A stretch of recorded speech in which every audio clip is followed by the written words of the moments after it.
Hey, everybody. Good morning. Good morning. It is Saturday, February 17th, 10 a.m. on the West Coast. It's time for a live version of CarYada, not in a car. Not in a car We're in studio today. where the Now, air is fresh and clean. yeah, I do want to share a story Oh, of yeah. what happened. We'll get to that in a few minutes. But last week we were driving in a 2001 Cadillac Eldorado, El Dorado. the 171,000 miles on it. Yes. It's got the North Star engine, Yes. but 171,000 miles. And my philosophy is if it lasted 171,000 miles, then it's probably okay. Yeah, and that's a reasonable thought because you have to figure, well, it's in great running condition now, and everything looks good. It hasn't been in an accident. It hasn't been, and the interior looked great. So it was a well cared for car. Now I did get a picture from our good friend Charlie Hall. He stuck a sticker on the bumper. Oh, you did? He put a Grateful Dead sticker. So I've got a Deadhead sticker on my Cadillac.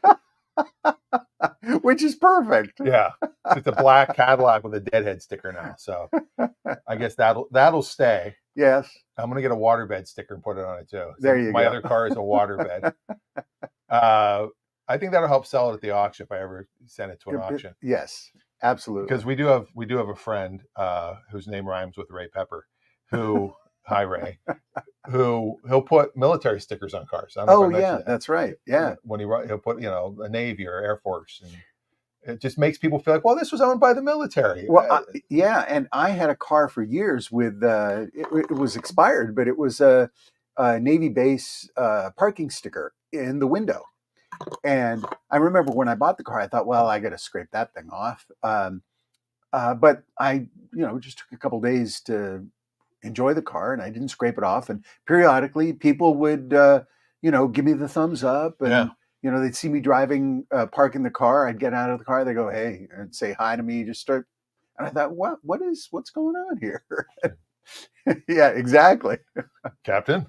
Yeah. Yeah, well, that's why I have not yet worn the Bruce McBroom hat that he gave me a few good laughs, because it looks like a military hat. Yes. And I did watch Mr. Saturday Night Live, Mr. Saturday Night last night. So when you say Saturday Night, like live just keeps going. It's autocomplete. So we have the car. We drove it last week. We had a great drive in it. Yes, we did. We did not take it to the car wash because the trunk is not yet repaired. That's my next project. Yep. And the car's running nice. Good morning, Adam. Adam says, morning, fellas. Good morning, Adam. And hello to Adam and his beard. Oh, well, yes.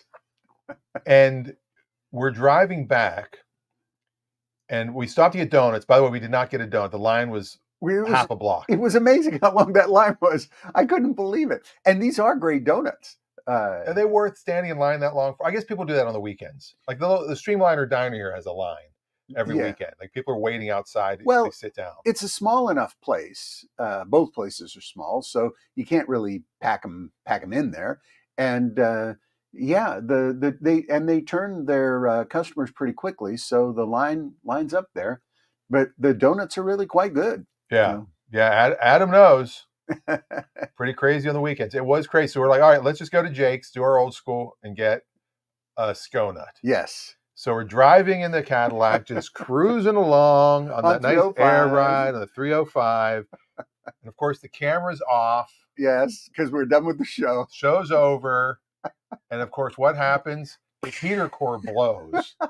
Steam starts pouring out of every orifice of the car. And Dan's driving, and Dan says, okay, what just happened? In the meantime, Raffi's shoe is getting soaked. Water just pours into the passenger seat. So I'm getting warm water on my shoe. I put the windows down immediately. Steam is flying out of the car. We look like we're vaping on the highway. And we're right by a pot store. I mean, it literally looked like a Cheech and Chong film. And I'm watching the temperature gauge, and it's still right in the middle. I'm like, all right, we're good. And Raffi, keep watching that. We're good. And I'm like looking out the window, and I'm wiping the window off. And then all of a sudden, it just starts, and it's like, engine overheating. Pull over immediately. Change the engine oil now. I'm like, change the engine oil now? Like, why would that trigger? So, of course, we pull over. And I'm upset that we didn't get it live on. Why did that not happen while we were live? Exactly. That would have been a viral clip. And I had to call my wife to come pick me up, and of course she laughed at us because yes, that's what wives do. That's important. And big shout out to Haggerty. I've got Haggerty insurance on my classic '79 Pontiac. Yeah. And on my '84 S10 pickup truck. I've got it on my Jensen Healy and my Lancia. And I put in the VIN for this car because which car are you calling about? And neither of them. I put in the VIN. They sent a tow truck. Yeah. They picked it up. The car did start back up, so we didn't blow the engine or anything. It wasn't that long. And went to the shop. And on Thursday, our good friend Nick called and said, "Hey, it's ready." Ready. And it needed the hoses blew. Yeah. And it blew the bottom of it was plastic. The actual heater core itself looked pretty good, but it looked like it had been replaced. It was not the original. So they replaced with an all aluminum one.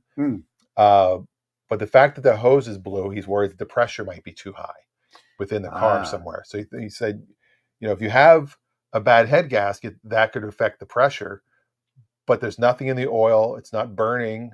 I mean, it doesn't have all the symptoms of a head gasket issue. Well, and water is running through the heater core, even though you don't activate the heater. So the system is constantly being cycled through. So if pressure is building, he's right, if pressure is building in there, it could cause a compromise to the hose. But what's interesting about that is there was some moisture in the car before, correct? Yes. So it's very likely that this may be the second time that it's happened.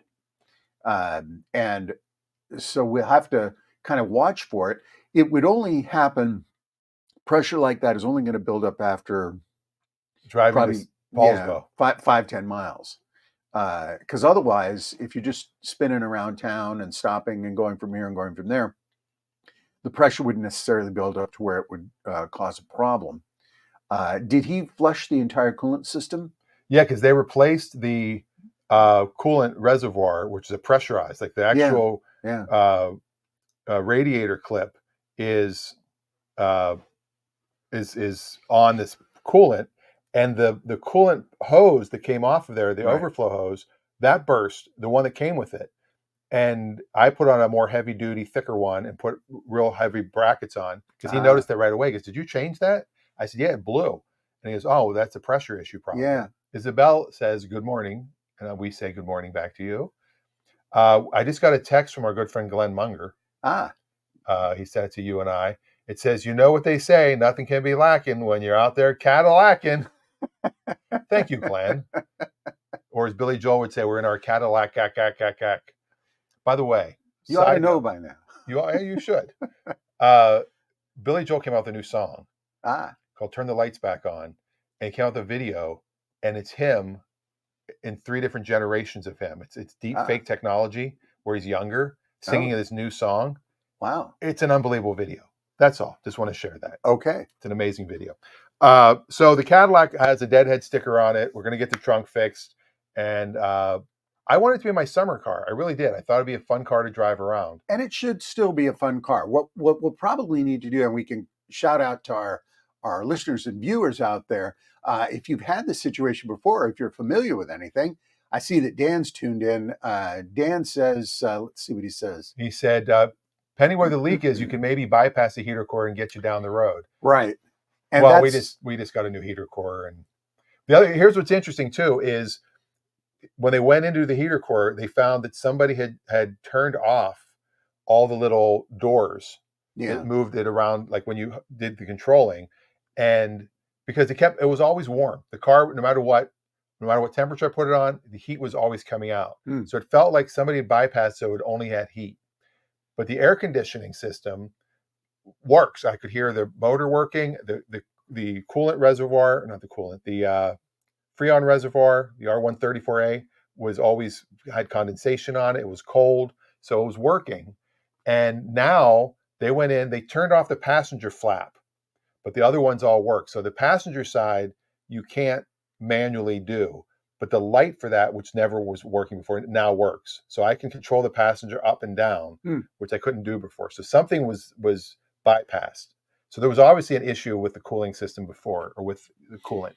Well, Ray, just real quickly, Dan is right. It's not the old school trick was just to disconnect the hoses on the heater core and just connect them to each other.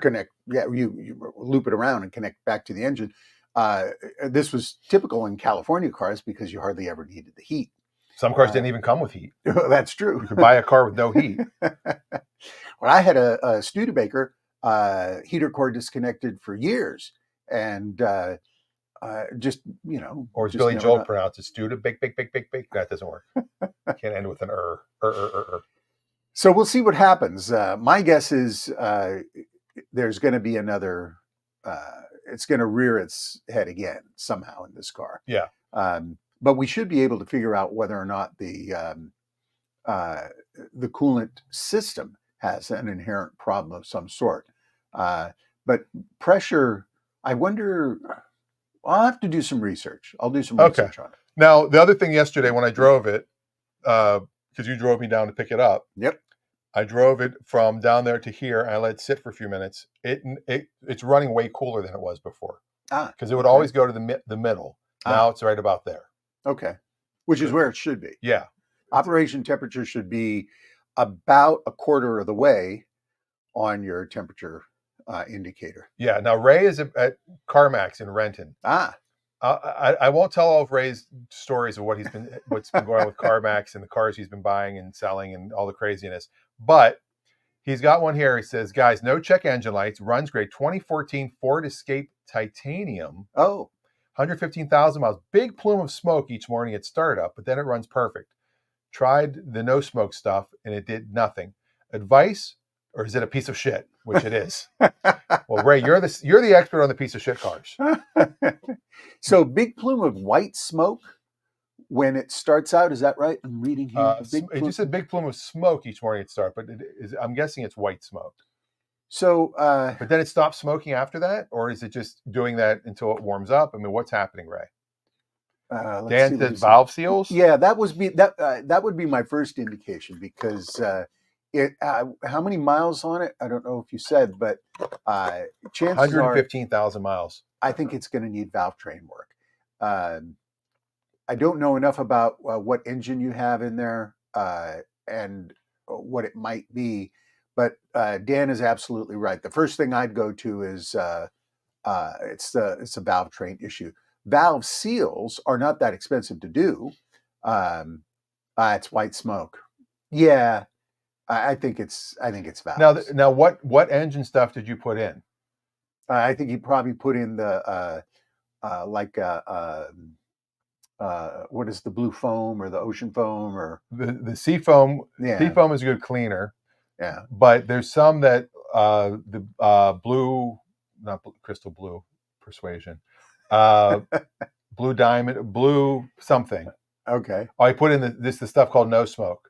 That sometimes works, but there's another one that actually goes in, and if you've got little leaks or lubrication issues, it'll actually seal up, and it's like almost instant.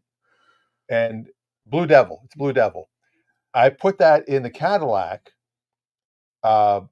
just because it's super high mileage, and if there is anything in it, because I thought there was an oil leak somewhere, and it turns out the dipstick, as I mentioned, was in the trunk when the car arrived, and the car had been started a few times, so oil shot out of the dipstick probably and is on the hood, because the oil that's dripping is in random places where oil would not, like on the motor mount, there's a piece of oil above it.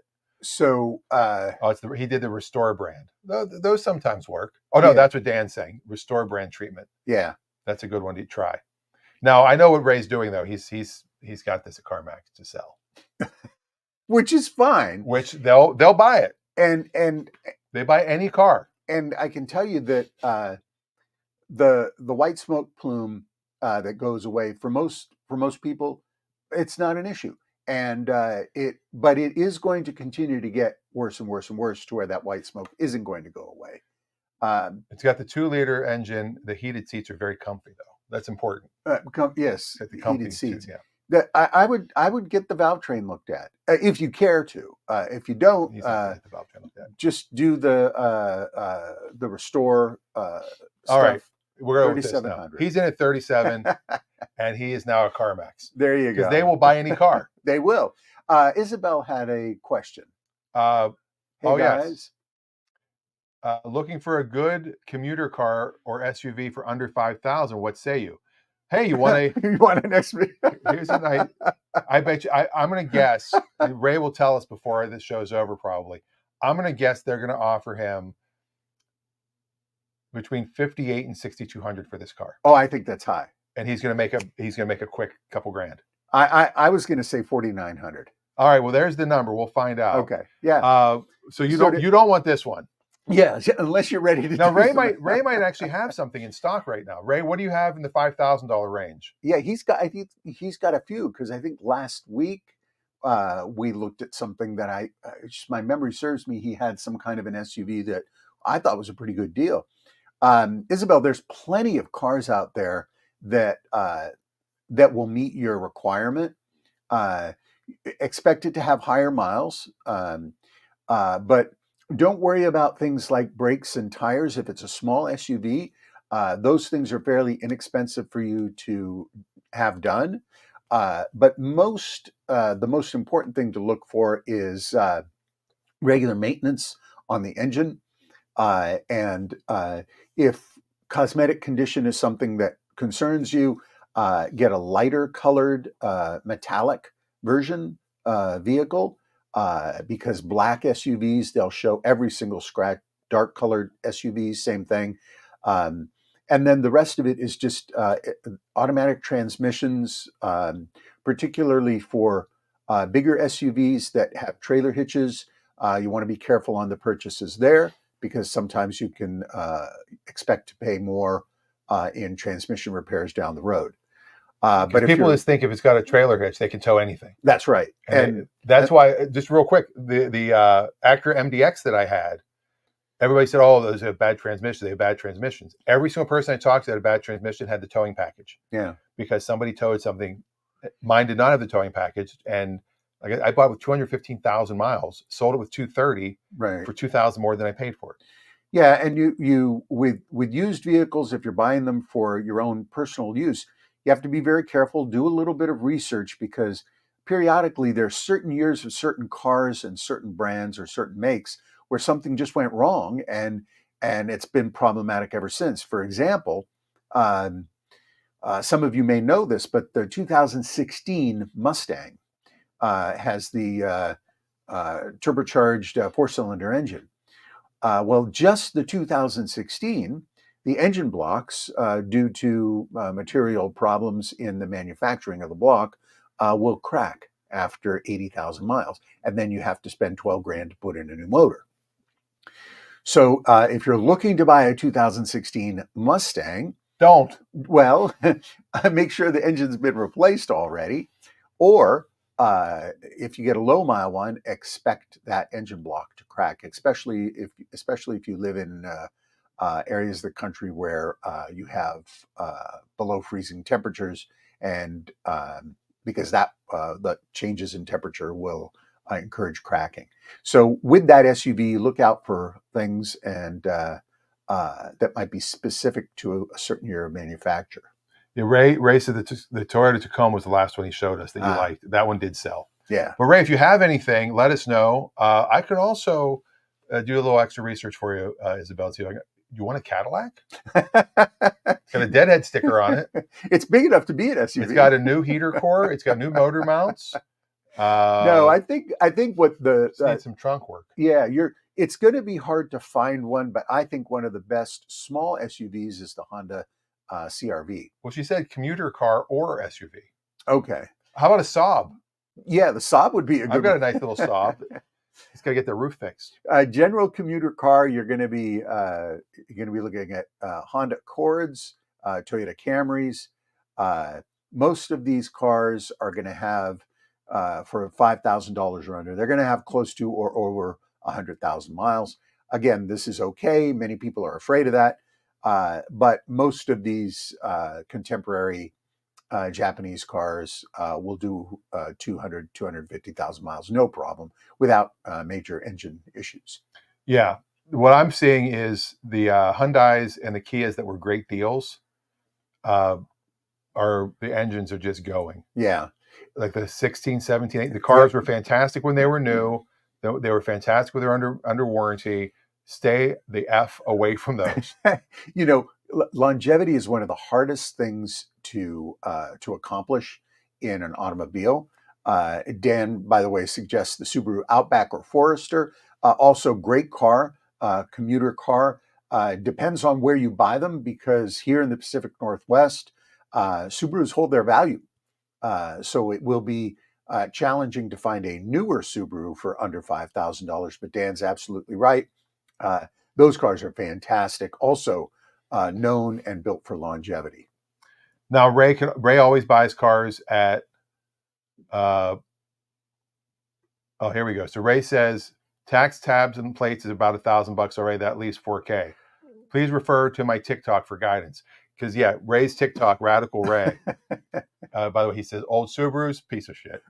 That is not true. I stand behind old Subarus. They're really great cars. Yeah, it just depends on how they were maintained, too. Very well made. Because there are a lot of head gasket issues with them if people aren't changing their oil, aren't having the coolant flushed.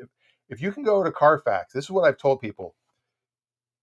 Values of cars have so much difference. You can have two cars that look the same. Same year, make, model, miles, everything's identical. But one of them is a 1 owner. One of them is a 9 owner. Big difference. Yeah. One of them, and the 1 owner might have no, so immediately you go, oh, the 1 owner is worth more money. It might not be, because the 1 owner might have never taken it back to the dealer. And the 9 owner, you might have 18 pages of history on the Carfax. That's where it's important. If people have done things, like think about the Audi that our friend Mike sold on Bring a Trailer. Yeah. He had the timing chain done, or timing belt done twice on that car. And it was preventative. Yeah. He did it like at 60, he did it again at 120. And he bought the car brand new. Yeah. So it was a 1 owner, but everything was on that Carfax. And that's why it sold for $20,000. That's why whenever you buy or sell a vehicle, gather all your receipts, put them in a notebook, share with people what you've done to the vehicle during your ownership, because that builds confidence in the vehicle, and long term, it's actually a great thing to do anyway.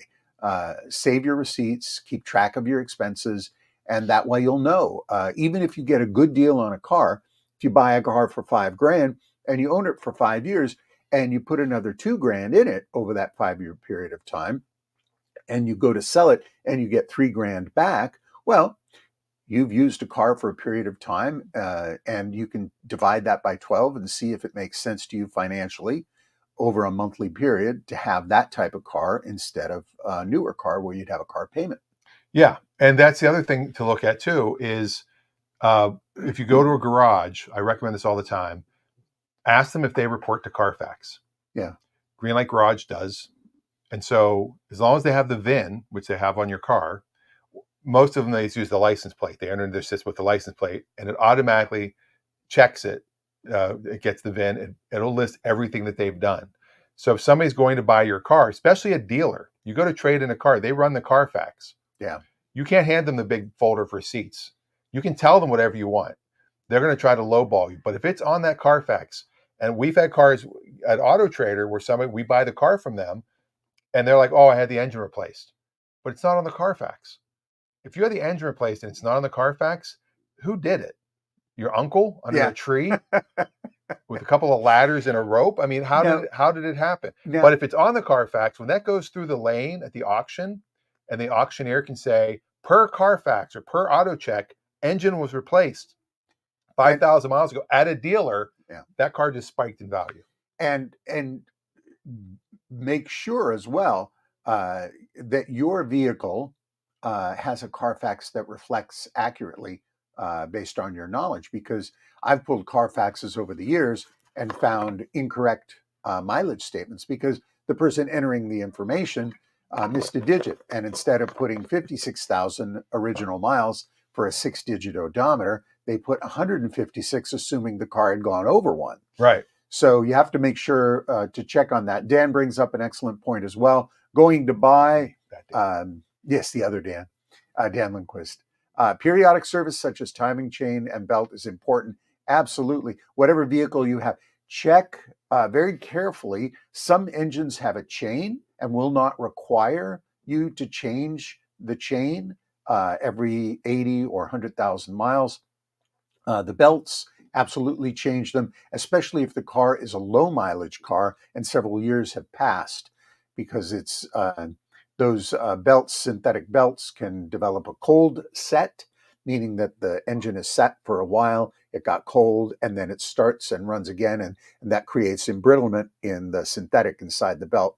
And you do not want that belt to break, because if your engine has a drivetrain that's linked to the belt running the entire drivetrain system, the entire engine can fail. Right. The interference engines are the ones where it's important. Yes, that's the term. There's interference engines, meaning, well, I won't go into this. They always interfere. They're like mother-in-laws. Oh no, we're going to get mail. Send all complaints to Raffi at CarYada.com. Jake, good morning. Good morning. Good morning. We didn't make it there yesterday or last week. We Jake. tried. Sorry, we tried. We tried. We got smoked out. And I do have the picture here somewhere. I'll probably I'll pull it up. Poke that up. Yeah. No, I have it in here because you sent it to Jake actually. Okay. So yeah, maintenance is important. Now this kind of like I really do. I think the air conditioning works now, by the way. Oh, that's good. Because they say if you turn the heat all the way up and then you flip it on the air conditioning, if it goes cold right away, that means the AC works, even if it's cold outside. Because it did.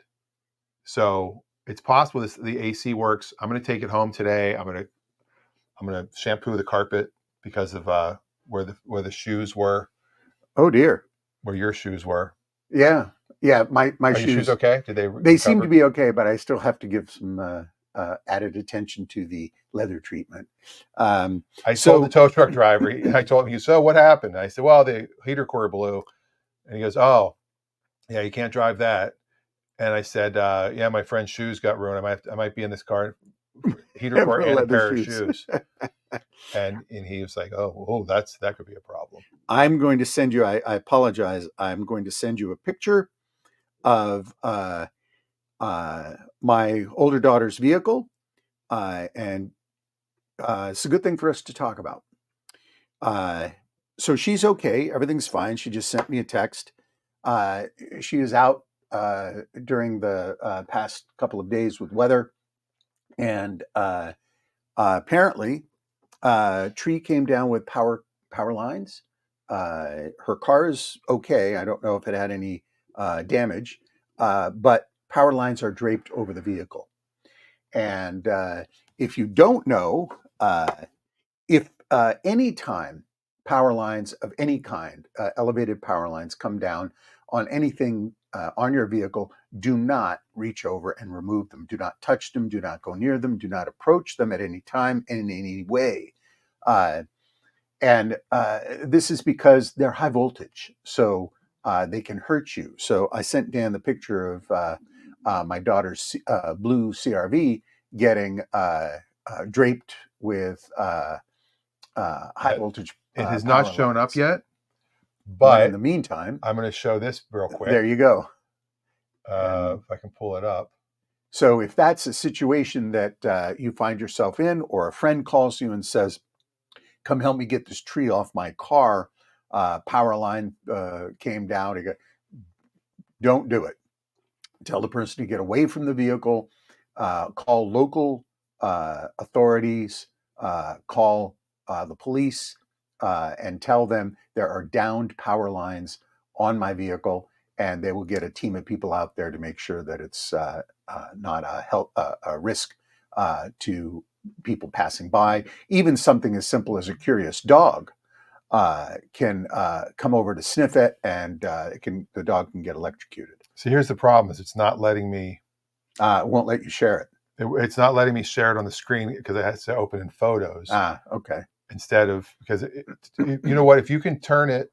Oh wait, there it is. There it is. Yeah. I think you can share. There we go. So for those of you so here's the vehicle now in and you can see the power lines on draped over the car. And again, if we're all very busy people, you come to your vehicle, you need to be somewhere in 2 hours, and you see that situation, and your first inclination is just get in the car and drive off of it, or move do not touch it, do not get near the vehicle, stay as far away from it as possible, and call experts who know how to manage this type of situation. Now, would it be sparking, or would there be anything happening that can make you know that those wires are live, or you just have to assume that they are? No, there's not going to be any sign of any of that because they're very well insulated, but you don't know what your grounding condition happens. And Dan is absolutely right. If you're inside the car and that happens, don't touch the door handle or any other metal part of the car, because that can also be very problematic. Your best thing to do is, again, to stay put and wait for authorities that know how to handle and how to manage these things. They'll be properly grounded when they have to execute removal. They'll use proper tools to figure out how to get the vehicle safely away from the power lines. All right, and then this is last week after the show. There we are. Which it was actually a very nice day. It was a gorgeous day. Look at that picture. I mean, that's an untouched photo. It is one of those live photos, so you can see me. I'm calling Haggerty. I'm calling Haggerty, but there's no leaking. The car does not leak at all. Yeah. So this could be a fun daily driver for the summer. Yeah, absolutely. My lease is over on miles, or will be. I think you could have fun with it. And I have a Deadhead sticker on it. There you go. So, if you have any other questions, we never had these banners up at all today. There's the other show, Clutch Radio. There you go. Post your questions right in the comments, and we'll answer. We talk about everything here on this show. We're half hour in. I had to make this statement yet because it's been busy. But if you want to talk about buying, selling, trading, leasing, credit, collecting, restoring, anything, yada yada yada, we'll talk about it. Absolutely, including restorations. I had a friend contact me the other day, and he had a really interesting car that he picked up. He picked up a 56 Chevy, and it's not a hardtop, but it's a 2-door post.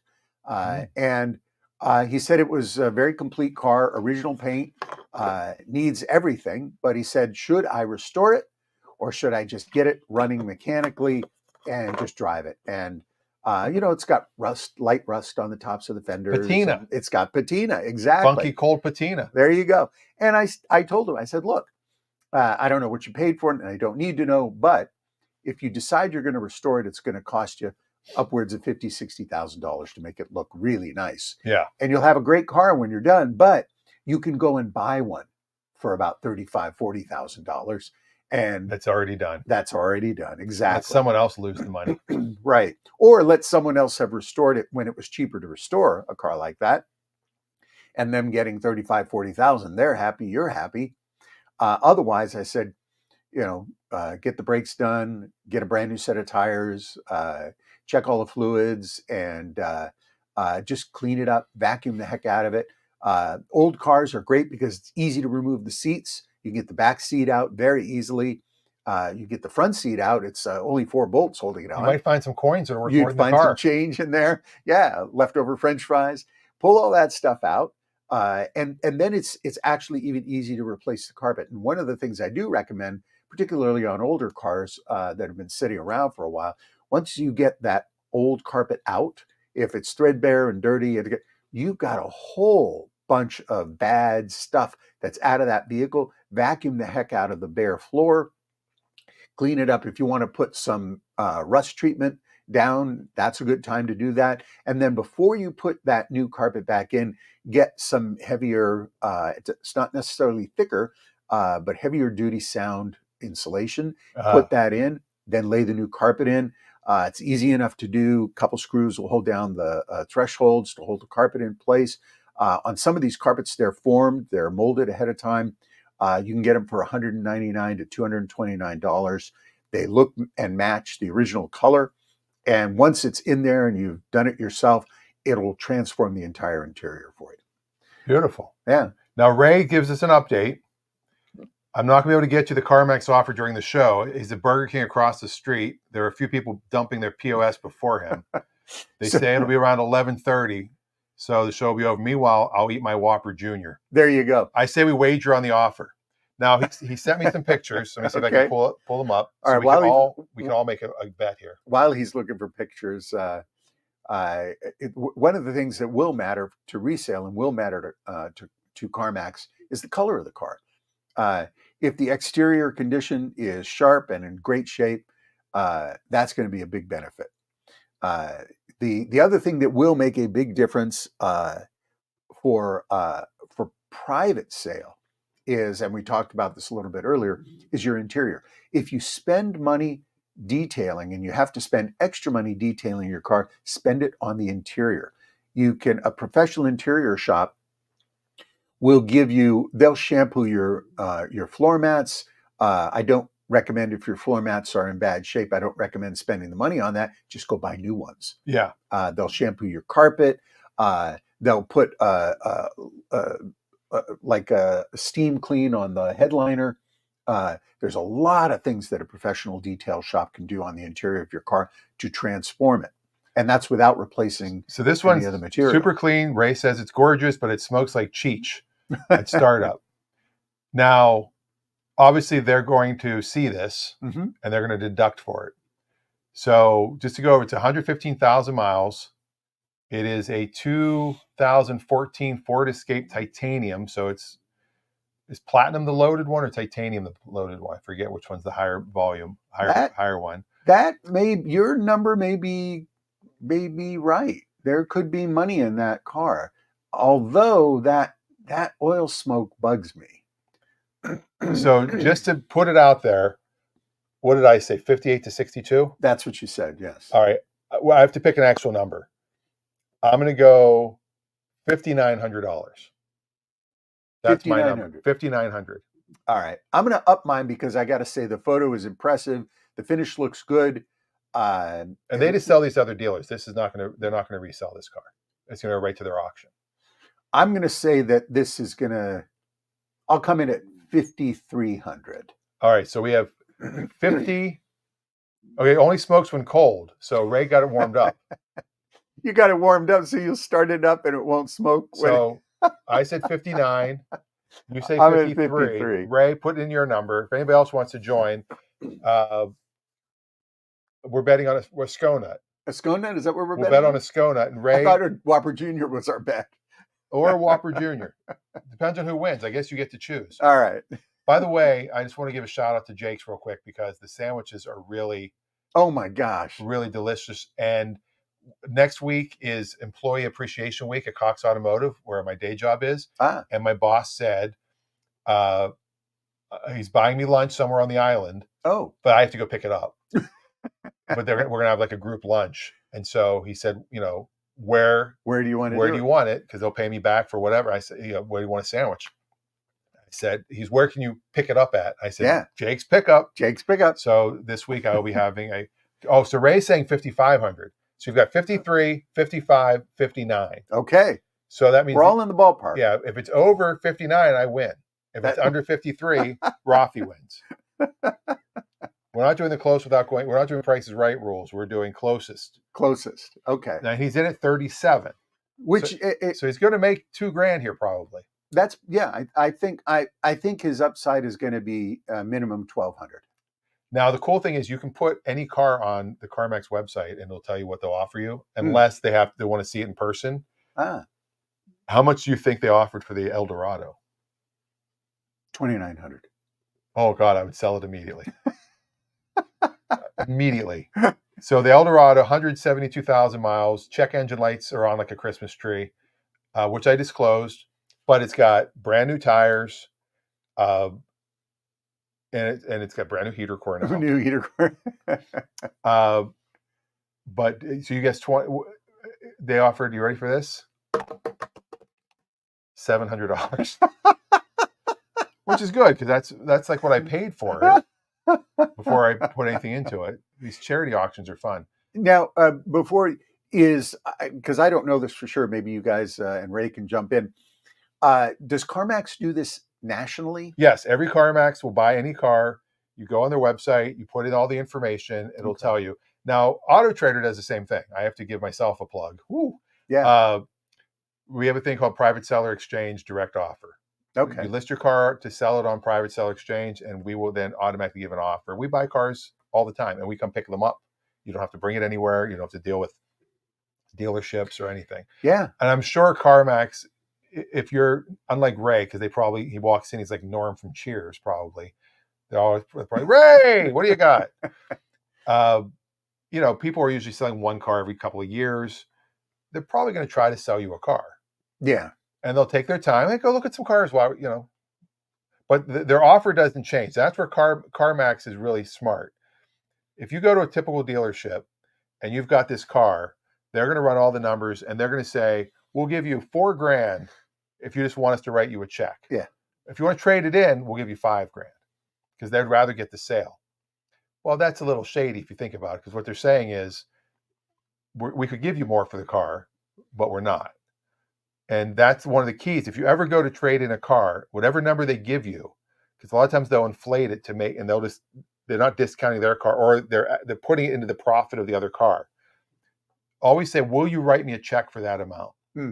If I decide I don't want to do this deal, will you still buy my car? If they say no, then that's not the real number they're giving you. Yeah. And a lot of times dealers will give you a higher number because now you go shop that around and you tell all the other places, well, Bob's Motors is going to give me $5,000 for my car. Like, no, they're not. They're giving that on trade-in because their car's marked up $3,000 and they're taking $2,000 off of that. They're still making $1,000. So another little advice. All right. So good advice. Yeah. Ray says getting from Gig Harbor to Renton gets it quite warm. Giggity. All right. So if you have any other questions, put it in the comments. We might as well go old school. Yeah, let's go ahead. Because we haven't done that yet today. And I'm excited to hear what you have. All right.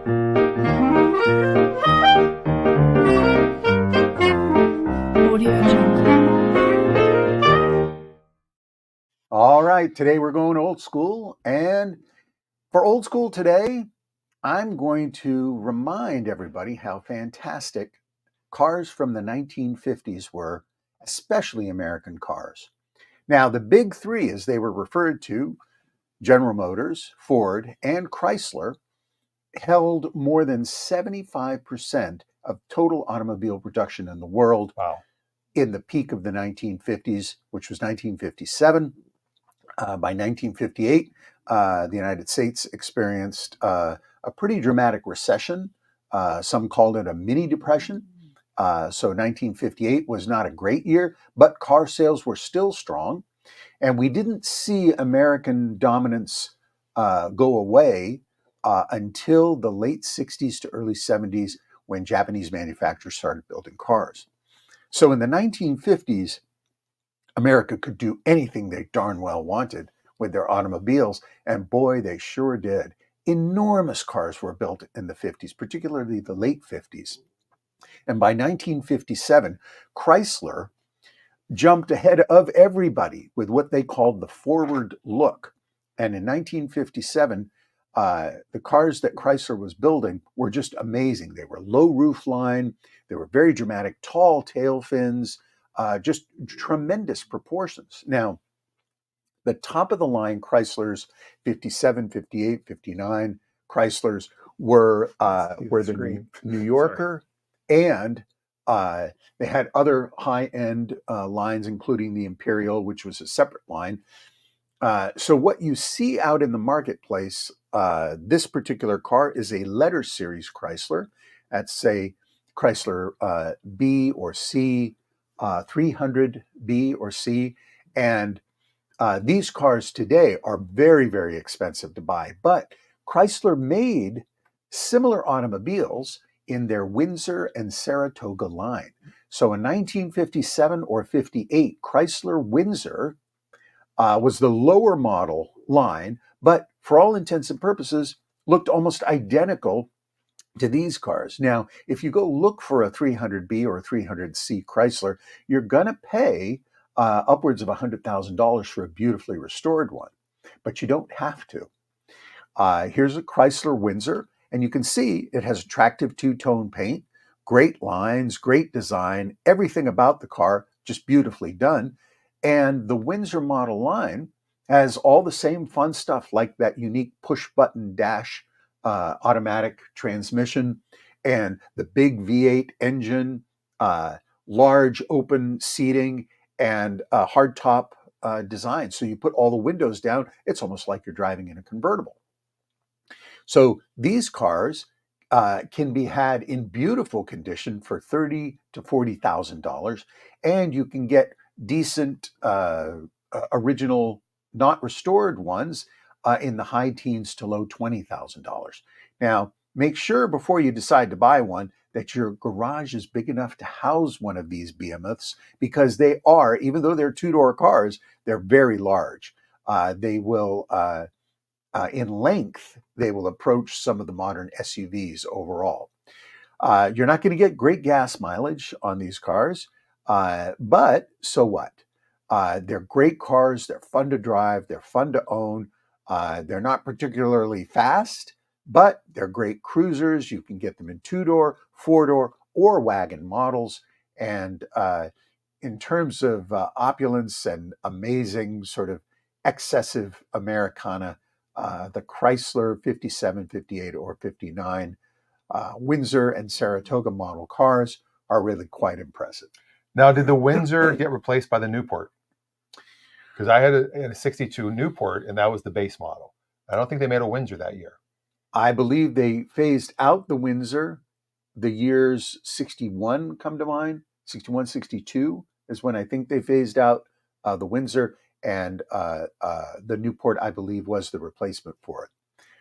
There's a lot of difference in detail with some of these model line cars, but Windsors are going to be harder to find because most of them were driven and used up as just regular cars, and nice ones, people plucked all the parts off of them to restore the more expensive letter series, New Yorkers, and Imperials.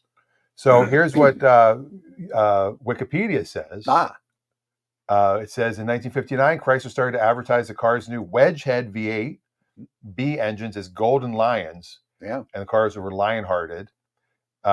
Canadian-built cars did not get the new one. Yep. And in 1960, all Chrysler cars got a unibody frame. A new parking brake was also used, and the brakes in the Windsor, blah, blah, blah, blah, blah. The dash, the futuristic semicircular domed instrument cluster, and I still have one in storage from mine. Beautiful. The Astrodome. Yes. And it housed the speedometer and all gauges in one location with the Chrysler 300, Newport, Saratoga, and New Yorker. Yeah, that's by 1961. Right, but they did have Newports, I think, in the 50s.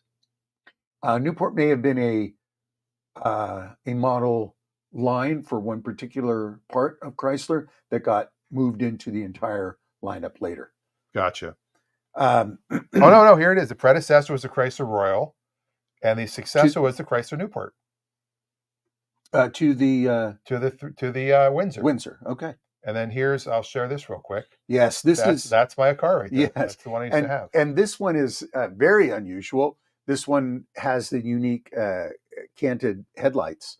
It's very, very different. It's quite distinct and very different from the 50s era cars.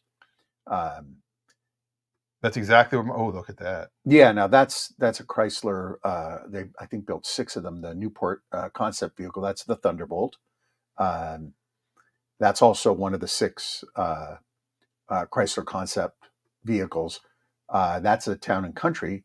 All right. Well, Wikipedia is not putting things in order, but that is pretty much the exact car I had. There you go. Mine was red with a black roof, but I bought it and it was green, and I had different wheels and tires on it. And as with old school, we talk a little bit about what it would take to restore one of these cars. Brakes are very basic. The parts and equipment are available at any of the basic suppliers for these cars. Tires are not hard to get anymore. Even modern radial tires are sized to 14-inch rims. Various trim and detail parts that are exclusive to your car will be hard to get. So if you're buying one that is not complete and is missing some parts and pieces, head over to eBay. A lot of times you can find them there. Some of them are not going to be cheap because they are rare parts. If you find a car that needs chrome and chrome work, be very careful you don't overpay, because chroming the bumpers alone can cost you upwards of $3,500. Ooh. Chrome is very expensive these days, and the reason why is because it involves chemical processing and recycling now. They used to do it where they just dump whatever waste into the water stream, and that's a bad scene. So if you're looking for one, get one that has the nicest original, hard to get parts and pieces, chrome that's in showable condition that you can feel good about. Or if you buy a car that needs everything, be prepared to pay for the work to be done down the road. But as with any of these giants of now 60, 70 years of age, these cars are absolutely tons of fun and very enjoyable, and they'll hold 6, 7 people. Yeah. Now, real quick, we're almost close to the end. I think we'll talk gas in a minute. All right. But Ray sent over a picture. Is this Grumpy Ray? This is what's happening right now at CarMax. If you want to see, there he is. There's Ray waiting. Now, I love that he's wearing a Washington State jacket yes, and a UW hat. And UW hat. He's like, I support everybody. Yeah. He's waiting to see what the number is going to be. Well, we won't know until 11:30. So in the meantime, let's do gas prices for where you live. We have a couple comments in here first. Okay. Dan said, I got 72 Nova project car, no engine, need to sell, but it's a 4-door. Set a local sale price, try auction, or just call the wrecking yard. Well, that's a good question. I think you should set a local sell price. That's a car that you could sell. Even though it's a 4-door, it's a Nova, it's got some components in it that people are going to be interested in. If it's got bumpers, taillights, various trim, that stuff's going to be worth a couple $100 at a minimum. I would guess that you could get somebody to come and haul it away, and they wouldn't have any problem paying $300, $400, $500 for it. Especially if some of the interior parts and the dash and steering wheel and all that are in good shape. I might put it on Craigslist. Yeah. Put it for 1,000 or best offer and see what happens. Because a lot of the places now, they might charge you to come pick it up. That's true. Some places no will. Engine. That's right. But I think you'd be able to find somebody that would pay. I think 1,000's a little ambitious. I would start underneath 1,000. I think a lot of people, $950 or best there offer. You go. But I would definitely try to sell it, Dan. I think you've got a car that people will want. Now Ray says, it's all there. Engines on a stand, parts on a shelf. Well, that's even better. And in that situation, because I've done this before, I've actually encouraged people just to put the engine in place.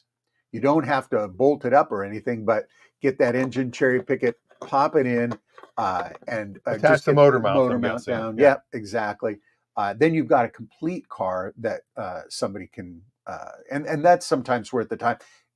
And if you get that all done and put together, then I think you'd have no problem getting $1,000 for it. Now, Derek Bieri from Vice Grip Garage would probably buy it. There you go. Because he does a lot of those cars on his YouTube channel.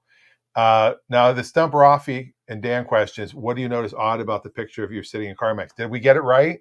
Is it the fact that you're wearing UW and Wazoo stuff at the same time? He's fans of both. Or is it? Let's look more, see what else could be going on.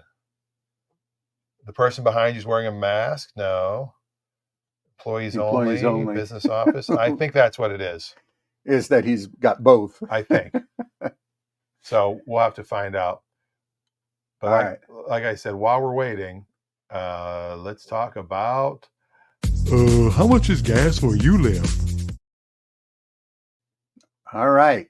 Gas prices have been coming down. I went and filled up yesterday.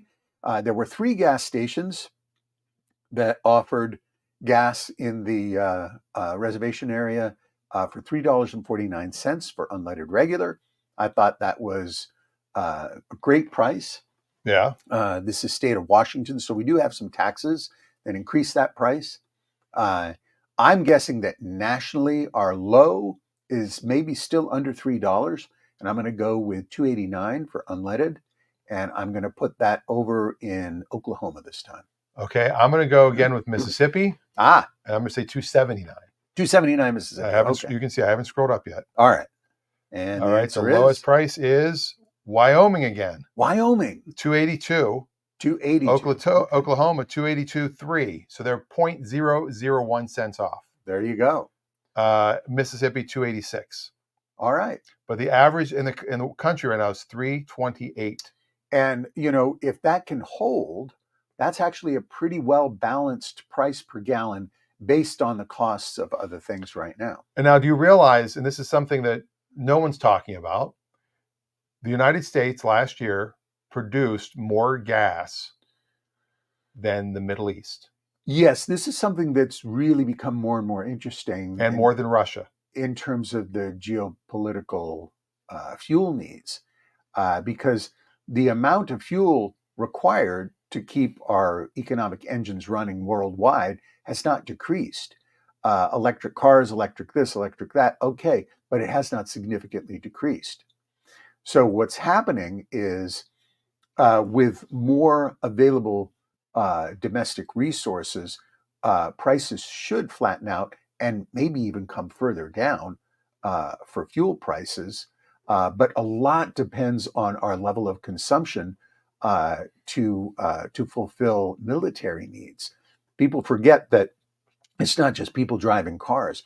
When we have active military participating in not one but two conflicts, there's tremendous fuel used during those conflicts. So that also affects fuel consumption. Yeah. Now, the problem is, you have people, and again, I'm not being political, I'm trying not to be, but you have people on one side saying, we used to be energy independent, and now we're not. Mm-hmm. Meanwhile, the current administration's actually signed was like 73,000 acres of land that they've given license to drill more. And it's insane that we actually are very much, we're the biggest producer of oil now. Well, and one of the things that that people forget is that North America has substantial oil resources, and more they're finding more oil resources. The costs to extract that oil have increased though over time, and we have to spend more time extracting that oil with safer methodologies than we've used in the past. So those resources are there. People also tend to forget Alaska has a tremendous amount of oil available, and we're not even tapping to the level that we could in that region alone. Now, last week I mentioned that I got gas in the El Dorado, and I used my mom's 50 cents off. Yes. And she went and got gas yesterday, and somehow she still had 40 cents off. Oh, there you go. And she paid $34.09 here on the island. $3.49? There you go. By the way, Ray wants us to know, if you're dumping your piece of shit at CarMax, they no longer offer Lyft or Uber for free.